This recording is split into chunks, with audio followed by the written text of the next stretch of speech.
कि एक सपना है कि आने वाला हमारा समाज, हमारा राष्ट्र जो है इतना सबल और सुदृढ़ सशक्त हो जाए जो कि किसी भी कंट्री के माने में सबसे आगे दिखे। आज बहुत दुख के साथ कहना पड़ता है कि एक वर्ड हमारे समाज में ट्रेंड कर रहा है जिसका नाम है बेटी बचाओ बेटी पढ़ाओ। दुख इसलिए हो रहा है कि बेटा बचाओ बेटा पढ़ाओ का क्यों नहीं नारा आया। आखिर ऐसा कौन सी समस्या आकर समाज में खड़ी हो गई कि बेटी बचाओ बेटी पढ़ाओ की बात आ रही है। आखिर बेटियों की बचाने की बात क्यों आ रही है। ऐसी स्थिति ही क्यों प्रकट हो जो बेटी बचाने की बात कही जाए। चलिए जैसे भी हो, केवल बेटी बचाओ बेटी पढ़ाओ की केवल एक स्लोगन और नारा लिख दिया जाए तो क्या इससे ऐसा लगता है कि हमारा समाज का कल्याण होगा? क्या हम लोग सक्सेस कर पाएंगे? बहुत सारे बोर्डों पर देखिएगा, आए दिन टेलीविजनों में बहुत सारे जगहों पर आपको लिखा होगा, गाड़ियों पर भी लिखा होगा बेटी बचाओ और बेटी पढ़ाओ। हमने देख भी लिया, सुन भी लिया, लेकिन हमें समझ में नहीं आया कि इसको किया कैसे जाए। जब तक हमारे समाज में भ्रूण हत्या होती रहेगी तब तक बेटियों की बचने की कोई सवाल ही नहीं पैदा करता है। आज हम भ्रूण हत्या के ऊपर रोक नहीं लगा पा रहे हैं और बेटी बचाओ बेटी पढ़ाओ का नारा दे रहे हैं। माननीय प्रधानमंत्री ने हरियाणा की भूमि से बेटी बचाओ बेटी पढ़ाओ का उन्होंने जो है आह्वान किया है, जिसको अपना श्रीदान ट्रस्ट परोपकार मिशन जमीन से जुड़ करके प्रैक्टिकली आपके लाइफ में बेटियों के बचाने के लिए कार्यक्रम कर रही है।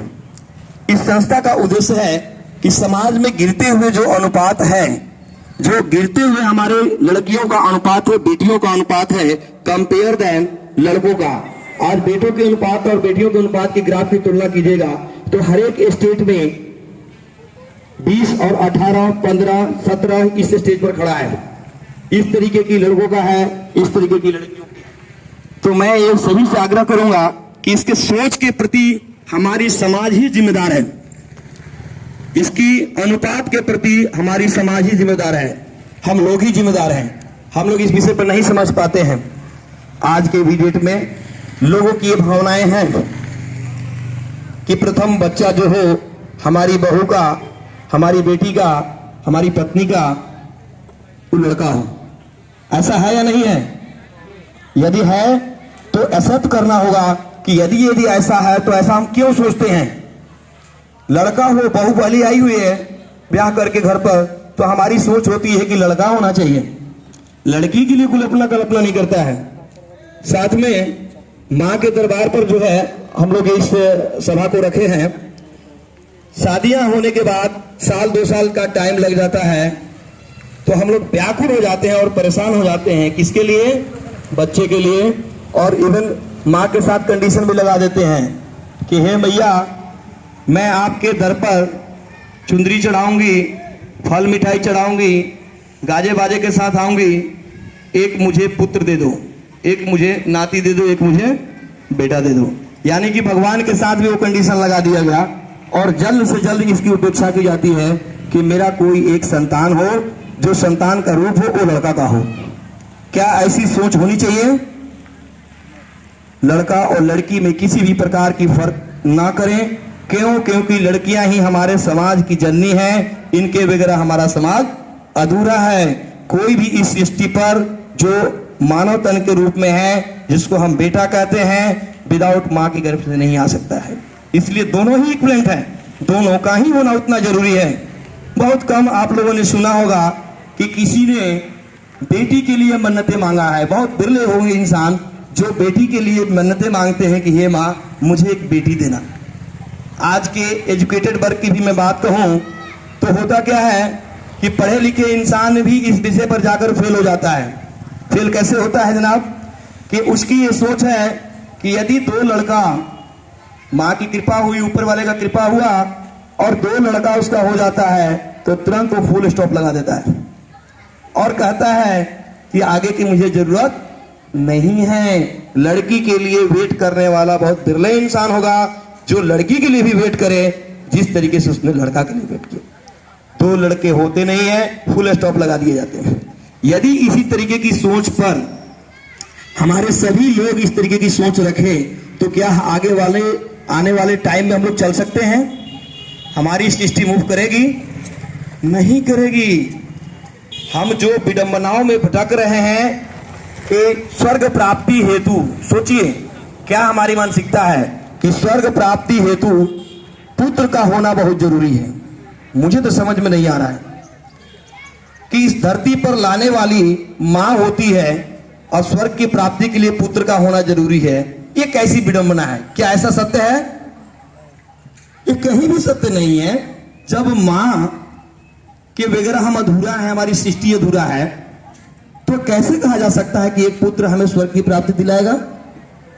आंखों के सामने आप लोग देख रहे होंगे, मैंने अपने आंखों के सामने देखा और घटना घटित हुए देखा, उसको लाइफ में उतारा है कि आज के डेट में आप लोगों के समाज में, आप लोगों के हित मित्रों में सभी जगह देखने को मिलेगा कि 4 लड़के 2 लड़के माँ बाप के होते हैं। जैसे ही सियाने होते हैं, माँ बाप अपनी खून पसीना से उनके ऊपर समर्पण करके सब कुछ तैयारी करता है।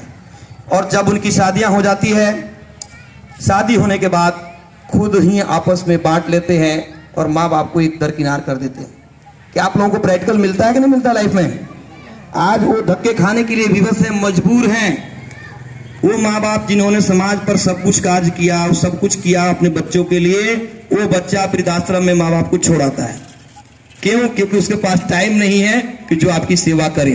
क्या इसी के लिए हम पुत्र के लिए लायक थे? क्या ऐसी ही सोच से हमारा समाज चलेगा? ऐसा नहीं होना चाहिए। बेटा हो या बेटी हो, समान रूप से उसकी परवरिश कीजिए, समान रूप से उसका शिक्षा दीक्षा दीजिए, समान रूप से उसको समाज में जीने का एक अधिकार दीजिए। तभी हमारा समाज आगे के लिए सबल और सुदृढ़ हो सकता है। अन्यथा केवल हमने बेटों के भ्रम में, इस तरीके के भ्रम में फंसे रहेंगे तो समाज में हम आगे की तरफ नहीं बढ़ सकते हैं। देखिए क्या है कि संस्था 3 सोच के लिए काम कर रही है। पहला कि जितने भी यहाँ पर भाई बंधु बैठे हुए हैं या जो मेरी आवाज सुन रहे हैं, आसपास पड़ोस के लोग जो हैं, वो अपने जीवन में कभी भी भ्रूण हत्या नहीं करेंगे और न ही किसी प्रकार का किसी को विवश करेंगे, न ही किसी को परिताड़ित करेंगे कि आप भ्रूण हत्या कराओ, न किसी भी प्रकार की सलाह देंगे। मैं यही चाहूंगा कि यदि ऐसी धारणाएं हम लोग दिल से करेंगे तभी जाकर ये संभव है फुल स्टॉप लगने का। अन्यथा क्या है कि एक जीते जागता उदाहरण है कि हमारे समाज में अपने बच्चों को मारने के लिए पैसे की ऑफर एक 3rd पर्सन को दी जाती है कि डॉक्टर साहब, हम बहुत गरीब आदमी हैं, हम आगे में नहीं सकेंगे शादी विवाह के लिए, आप एक काम कीजिए कि मुझे तो पहले लिंग परीक्षण करके बताइए कि लड़का है कि लड़की है। उसके लिए 2-4 हज़ार रुपये हम लोग समर्पण करते हैं, देते हैं डॉक्टर को और जानकारी लेते हैं जो कि 100% अनलीगल है। इसको बताने की जो है बाधित की गई है कि कोई भी जो चिकित्सा संस्थाएं हैं उसको नहीं बताएगी। फिर भी क्या होता है कि हम लोग पैसे के बल पर लेनी देनी करके जानकारी ले लेते हैं। जैसे ही जानकारी मिलता है, डॉक्टर अपनी दुकान चलाने के लिए आपको बता देता है कि लड़की है, और लड़की की जानकारी होते ही हम क्या करते हैं कि फिर उससे रिक्वेस्ट करते हैं और हाथ जोड़ते हैं कि डॉक्टर साहब, मैं मजबूर इंसान हूँ, मेरी 2 लड़कियाँ पहले से है, 1 लड़कियाँ पहले से है, या हम लड़की चाहते ही नहीं हैं। एक काम किया जाए कि 10 से 15 हज़ार रुपये डॉक्टर साहब ले लीजिए, मैं मजबूर आदमी हूँ, और आप यहीं पर इसकी जो है एबॉर्शन कर दीजिए। क्या ऐसा समाज में होता है या नहीं होता है? क्या होना चाहिए? आवाज आनी चाहिए आप लोगों की तरफ से। क्या इस तरीके की चीज होनी चाहिए? अच्छी है? नहीं। आप पैसे दे करके और अपने संतान को मारने के लिए 3rd पर्सन को रिक्वेस्ट कर रहे हैं, इससे बड़ा पाप धरती पर नहीं हो सकता है। तो मेरे साथियों, मैं आप सभी से आग्रह करूंगा कि आप सभी लोग कसम खाइएगा कि मैं खुद अपने लाइफ में या अपने जानने वाले को या किसी भी प्रकार का इस तरीके की सलाह नहीं देंगे जिससे कि बच्चियों की भ्रूण हत्या हो। पहला हमारा संकल्प है, इसके प्रति जो है सोच है। दूसरा, लड़का हो या लड़की हो, हर एक के घर में लड़का और लड़की होती है, चाहे 2 हो, 4 हो, 1 हो, संख्या कुछ भी हो सकती है, बट हमारे समाज में, हमारे घरों में लड़का लड़की दोनों चीजें होती हैं। तो जिन भाइयों के घर में ऐसा चीजें हैं, लड़का और लड़की, वो कभी भी मांग करके जबरन न किसी से दहेज लेंगे न दहेज देंगे। यदि आप मांग कर डिमांड करते हैं कि फलाना बाबू पिछले साल 10 लाख मिल रहा था, इस साल आप ही समझ सकते हैं कि आप क्या देंगे। क्या इस तरीके की सोच होनी चाहिए? नहीं होनी चाहिए। ना आप इस तरीके की डिमांड कीजिए, और न ही कोई बेटा वाला आपके पास में इस तरीके की बात करता है कि इस तरीके के मुझे इतना चाहिए, तो आप उसको बेटी वाले हैं तो दें। आप उनसे हाथ जोड़िए और उनको कहिए कि देखिए फलाना बाबू, आपकी हर एक चीज मुझे अच्छी लगी, हर तरह से आप लोग ठीक है, सुखी संपन्न है, बट जहां डिमांड करके मांगी जाती है, क्षमा कीजिएगा, हम लोग वैसी शादी नहीं करते हैं, ऐसे यहाँ का रिश्ता नहीं करते हैं। देखिए इस वर्ड में कितनी ताकत है कि आपको एक दिन मजबूर कर देगा बेटे वाले को कि अपने आप हाथ जोड़कर खड़ा हो जाएगा कि यार मुझे कुछ नहीं चाहिए, कोई रिश्ता तो है। क्यों? क्योंकि इस तरीके की सभी लोगों ने संकल्प कर लिया है कि यार ऐसा रिश्ता हम लोग करेंगे नहीं। देखिए मजा किस विषय पर आता है और सहानुभूति कहां आती है, प्रेम कहां पैदा होता है। आज एक बेटी वाला किसी बेटे वाले के यहाँ जाए और वो उपेक्षा हर एक माँ बाप करता है कि हमारी बिटिया सुखी घरों में जाए, सुखी संपन्न रहे, किसी भी प्रकार की उसको दिक्कत ना हो। ये हर एक माँ बाप की चाहत है, होनी भी चाहिए, कहीं कोई दिक्कत नहीं इसमें। अब क्या है कि कोई जब डिमांड करता है कि फलाना बाबू आप यदि हमारे यहाँ रिश्ता चाहते हैं तो मैं 10 लाख रुपए आपसे अपेक्षा करता हूं, और साथ में एक जो है 4 व्हीलर भी चाहिए, और यदि स्कॉर्पियो दे देंगे तो 4 चांद लग जाएगी। हम ये चाहते हैं कि हमारी जो शान शौकत बनी रहे, तो इस तरीके के फुलफिल आप करें। अब एक चीज बताएं कि एक बेटी वाला जिसकी बजट 2 लाख रुपए खर्च करने की थी, आज के डेट में बचत कोष पर जाइएगा तो किसी के पास कुछ बचता नहीं है, सब खा पी करके बराबर है, किसी तरीके से अपने जीवन को निर्वाह करता है इंसान। और ये स्टेज जो है सभी को उसी स्टेज पर घाव देगी। आज 1 लाख रुपया 2 लाख रुपया कोई खर्च करने की हिम्मत रखता है, और उसके लिए यदि 10 लाख की डिमांड किया जाता है और गाड़ी किया जाता है तो वो भी धराशायी हो जाएगा। उसके लिए जो गैप 10 लाख की चीजें हैं, 8 लाख की चीजें, उसको पूरा कहां से करेगा? उसके लिए क्या करेगा? मजबूर होगा तो अपना खेत बधार जो है बेचेगा, अपना गिरवी रखेगा, सूद ब्याज पर पैसा लेगा। इसके अलावा कोई विकल्प तो नहीं है। अचानक उसकी इनकम की सोर्स तो ऐसी नहीं होगी कि जो रातों रात इस तरीके से कार्य करे, नहीं हो सकता है। आप बताइए, जो माँ बाप अपनी बिटिया के लिए अपनी घर दरवाजा बेच दे, क्या जीवन में सुखी रहेगा? दिल से खुश होगा? दिल में घाव हो गया जो दिखेगा नहीं और भरेगा भी नहीं।